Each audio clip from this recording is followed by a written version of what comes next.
शिवसेनेतून बाहेर पडल्यानंतर एकनाथ शिंदेजी यांनी आपला एक गट तयार केला. सोबतच जाताना त्यांनी 40 आमदार आणि खासदार देखील घेऊन गेले. त्यानंतर महाराष्ट्रामध्ये अनेक घडामोडी घडल्या, ज्यामध्ये उद्धव बाळासाहेब ठाकरे गटातील अनेक नेते जे होते, शाखाप्रमुख, नगरसेवक, अशी अनेक जे मोठे मोठे नेते होते हे देखील त्यांच्यासोबत गेले. एक प्रकारे आणि ठाणे जिल्ह्यामध्ये त्यांनी उद्धव बाळासाहेब ठाकरे यांच्या गटाला गळतीच लावली होती. परंतु आता जसं जसं काळ जात आहे तसंच काही जण हे परत उद्धव बाळासाहेब ठाकरे यांच्या पक्षात सामील होत आहेत. अशातच कल्याण डोंबिवली येथील दीपेश म्हात्रे यांनी देखील आता उद्धव बाळासाहेब ठाकरे यांच्या सोबतीने परत पक्षप्रवेश केला आहे. ज्या पक्षप्रवेश करताना त्यांनी सांगितले की कशा प्रकारे शिंदे गटमध्ये गेल्यानंतरही त्यांच्यावर अन्याय होत होता. पोलिसांचे केसेस असो किंवा दुसरे जे काय असेल, त्यांना कुठल्याही प्रकारची त्यांना समर्थ साथ भेटत नव्हती. त्यामुळेच त्यांनी आता परत घर वापसी केलेली आहे आणि सोबतच त्यांनी अनेक कार्यकर्ते देखील घेऊन गेलेले आहेत.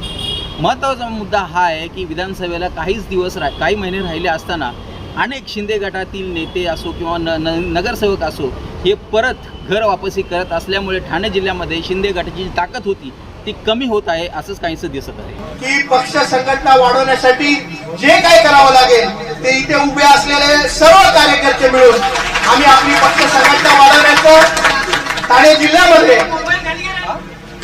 साम दाम दंड भेद सगळं करून आम्ही आमच्या पक्ष वाढवण्याचं काम करू. साहेब, मी आज तुम्हाला वचन देतो की यातला एकही कार्यकर्ता कुठेही आता हलणार नाही आणि याचं वचन मी आज आपल्याला देतोय.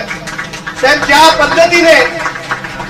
पद्धतीने काही लोकांची वागणूक आमच्या बरोबर होती, आम्ही जरी सत्ताधारी पक्षात असलो तरी आम्हाला आमच्यावर केसेस दाखल केल्या गेल्या, आमच्यावर गुन्हे दाखल केले गेले.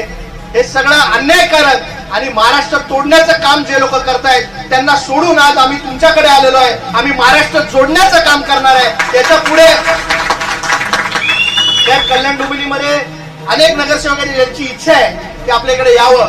माझी आपल्याला विनंती आहे की आम्हाला सगळ्यांना आपण शरण घ्यावं आणि येत्या काळामध्ये आपले आशीर्वाद द्यावे, जेणेकरून आम्ही नागरिकांसाठी आणि पक्ष वाढवण्यासाठी चांगलं काम करू शकू. आपले साहेब खूप खूप आभार मानतो. आपण आम्हाला प्रवेश